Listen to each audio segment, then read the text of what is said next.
Hello बच्चों, आज की क्लास में हम लोग क्लास 6 के पृथ्वी और हमारा जीवन जिसको हम लोग भूगोल कहते हैं, उसके चैप्टर 2 पृथ्वी और चंद्रमा का क्वेश्चन आंसर करेंगे, यानी जो अभ्यास प्रश्न है वो करेंगे। तो चलिए शुरू करते हैं। अभ्यास में पहला क्वेश्चन है, निम्नलिखित प्रश्नों के संक्षेप में उत्तर दीजिए, यानी नीचे प्रश्न दिए गए हैं, इनका संक्षेप में उत्तर देना है। इसमें का क्वेश्चन है, चंद्रमा हमें तारों से बड़ा क्यों दिखाई देता है? ठीक है, तो इसका आंसर हो जाएगा सभी ग्रहों एवं उपग्रह में चंद्रमा हमारे सबसे नजदीक है, इस कारण चंद्रमा तारों से बड़ा दिखाई देता है। ठीक है, जब नजदीक है इसलिए बड़ा दिखाई देता है। खा क्वेश्चन है, हम चंद्रमा का एक ही भाग क्यों देख पाते हैं? यहाँ हमें लिखा गया है, हमें काट दीजिएगा, हम कर दीजिएगा। ठीक है, तो इसका आंसर हो जाएगा चंद्रमा पृथ्वी का उपग्रह है और इसके चारों ओर चक्कर लगाता है। चंद्रमा एक परिक्रमण 27 दिन और 8 घंटे में पूरा करता है। अपने अक्ष पर एक घूर्णन करने में भी चंद्रमा को इतना ही समय लगता है। यही कारण है कि हम चंद्रमा का एक ही भाग देखते हैं, जबकि दूसरा भाग हमें हमसे छिपा रहता है। इसमें गा क्वेश्चन है, चांदनी किसे कहते हैं, यानी मून लाइट किसे कहते हैं, ये गा क्वेश्चन है। इसका आंसर हो जाएगा रात के आकाश में सबसे तेज चमकने वाले चंद्रमा का अपना कोई प्रकाश नहीं होता।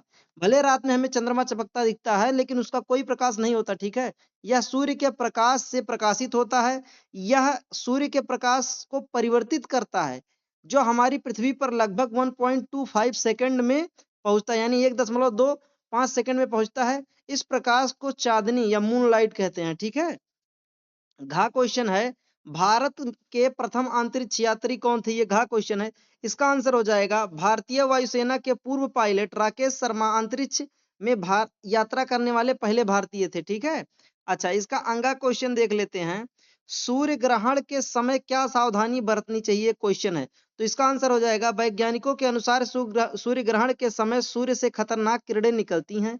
ये किरणें हमारी आंखों के लिए हानिकारक हैं और हमें अंधा भी बना सकती हैं। इसलिए सूर्य ग्रहण को नंगी आंखों से नहीं देखना चाहिए, बल्कि इसे वैज्ञानिक द्वारा निर्धारित विशेष चश्मे से ही देखना चाहिए। ठीक है, तो ये क्वेश्चन भी आप लोग समझ गए। चलिए, रिक्त स्थानों की पूर्ति है दूसरा क्वेश्चन, खाली जगह भरना है। तो इसमें दिया गया है रात के आकाश में सर्वाधिक चमकीला आकाशीय पिंड, खाली जगह है तो वहां भरेंगे चंद्रमा है। ठीक है, हाँ, क्वेश्चन है चंद्रमा का व्यास पृथ्वी के व्यास का 1/4 भरा जाएगा। ठीक है, 1/4 है। अगला है चंद्रमा अपनी धुरी पर, तो 27 भरा जाएगा, दिन तो दिया है, 7 भरा जाएगा, घंटा तो दिया है, 43 भरा जाएगा, मिनट में चक्कर पूरा करता है। तो ये भी आप समझ गए होंगे। चलिए, घा क्वेश्चन देखते हैं।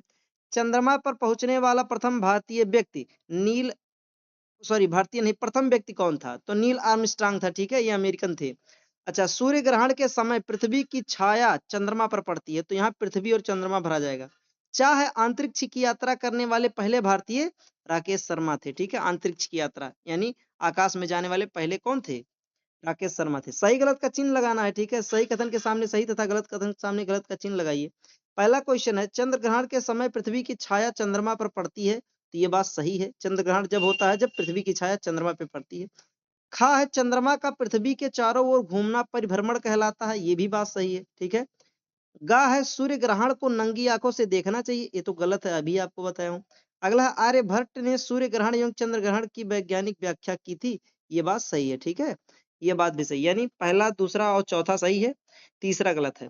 तो प्यारे बच्चों, आई होप आप लोग इस क्वेश्चन के सभी आंसर और क्वेश्चन को समझ गए होंगे। अगर आपको कहीं कोई दिक्कत लग रहा है तो आप कमेंट बॉक्स में बताइए, और आपको और किस सब्जेक्ट का सॉल्यूशन चाहिए ये भी आप बता सकते हैं, मैं बहुत ही जल्द उसे प्रोवाइड करा दूंगा। बाकी मन लगा के पढ़ते रहिए, मिलते हैं अगली क्लास में।